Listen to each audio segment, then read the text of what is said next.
Selamat pagi, saya Selvianti Bali, calon guru penggerak angkatan 11 dari Nia Selatan, Sumatera Utara akan menjelaskan tentang koneksi antar materi dari modul 1.1 dan modul 1.2. Kali ini saya akan menjelaskan tentang refleksi pembelajaran mengenai keterkaitan antara modul 1.1 dan modul 1.2 dengan menggunakan model refleksi 4P, yaitu peristiwa, perasaan, pembelajaran, dan penerapan di masa depan. Momen yang paling mencerahkan bagi saya adalah momen ruang kolaborasi. Pada modul 1.1 tentang filosofi pendidikan menurut Ki Hajar Dewantara, di sini dijelaskan bahwa pengajaran merupakan proses pendidikan dalam memberi ilmu yang berfaedah untuk kecakapan hidup anak secara lahir dan batin. Juga dijelaskan tentang pendidikan menciptakan ruang bagi murid untuk bertumbuh secara utuh agar mampu memuliakan dirinya dan orang lain dan menjadi mandiri. Juga pada modul 1.1 dijelaskan bahwa pendidikan bertujuan untuk menuntut anak menebalkan garis samar-samar agar dapat memperbaiki lakunya untuk menjadi manusia seutuhnya berdasarkan kepribadian, karakter, dan budaya kita sendiri sebagai pusatnya. Juga bahwa pendidikan bertujuan untuk memberi tuntunan terhadap segala kekuatan kodrat yang dimiliki anak sesuai dengan alam dan zamannya, sehingga ia mampu mencapai keselamatan dan kebahagiaan yang setinggi-tingginya, baik sebagai seorang manusia maupun sebagai anggota masyarakat. Sekarang kita berangkat ke modul 1.2. Yang pertama sekali dijelaskan bahwa manusia itu memiliki dua sistem berpikir, yaitu sistem berpikir cepat dan sistem berpikir lambat.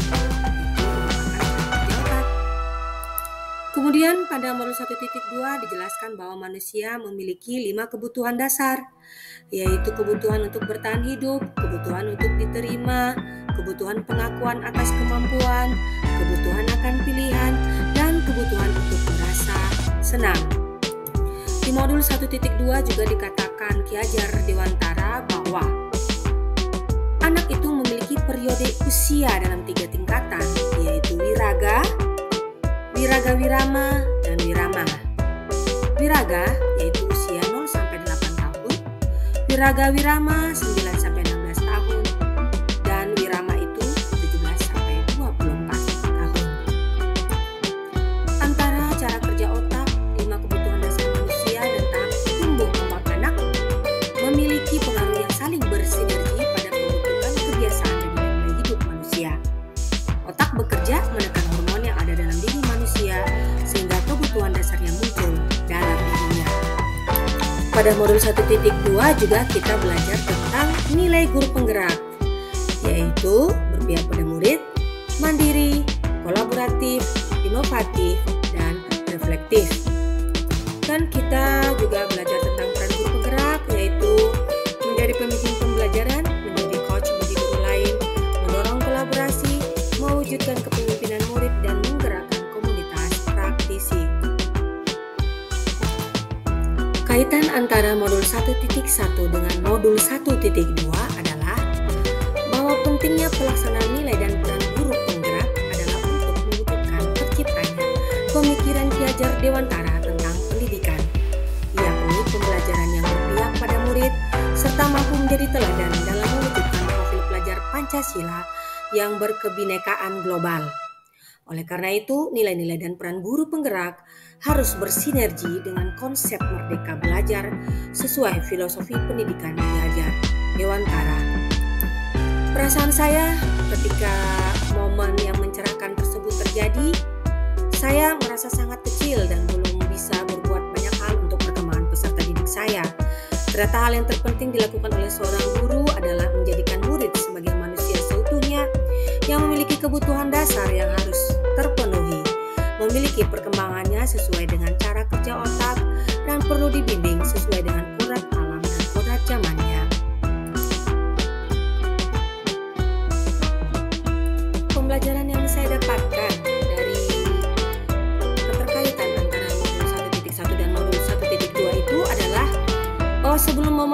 terjadi, saya berpikir bahwa sangat sulit untuk melaksanakan pembelajaran yang berpihak pada murid, dikarenakan pengetahuan saya sangat minim akan nilai dan peran guru.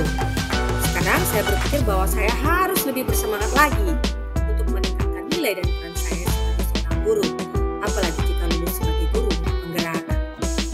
Nah, untuk penerapan di masa depan,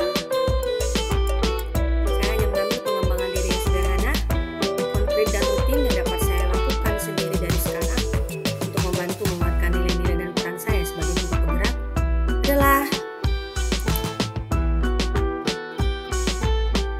berpihak pada murid, di mana keberpihakan pada murid itu yaitu di mana saya harus lebih fokus pada kebutuhan dan keinginan murid saya.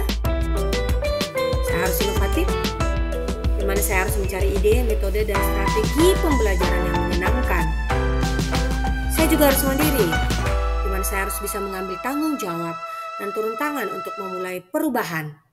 Saya juga harus kolaboratif, di mana saya harus bisa mengkomunikasikan kepada semua pihak betapa pentingnya pembelajaran yang berpihak pada murid sehingga mendukung kolaborasi, dan dalam setiap pembelajaran yang saya lakukan, saya akan melakukan reflektif. Nilai reflektif di mana saya bisa melihat apakah siswa saya bersemangat, memiliki peningkatan dalam pembelajarannya dari sebelumnya ke yang berikutnya. Dan akhir kata, mari bergerak, cepat tergerak, dan menggerakkan. Terima kasih.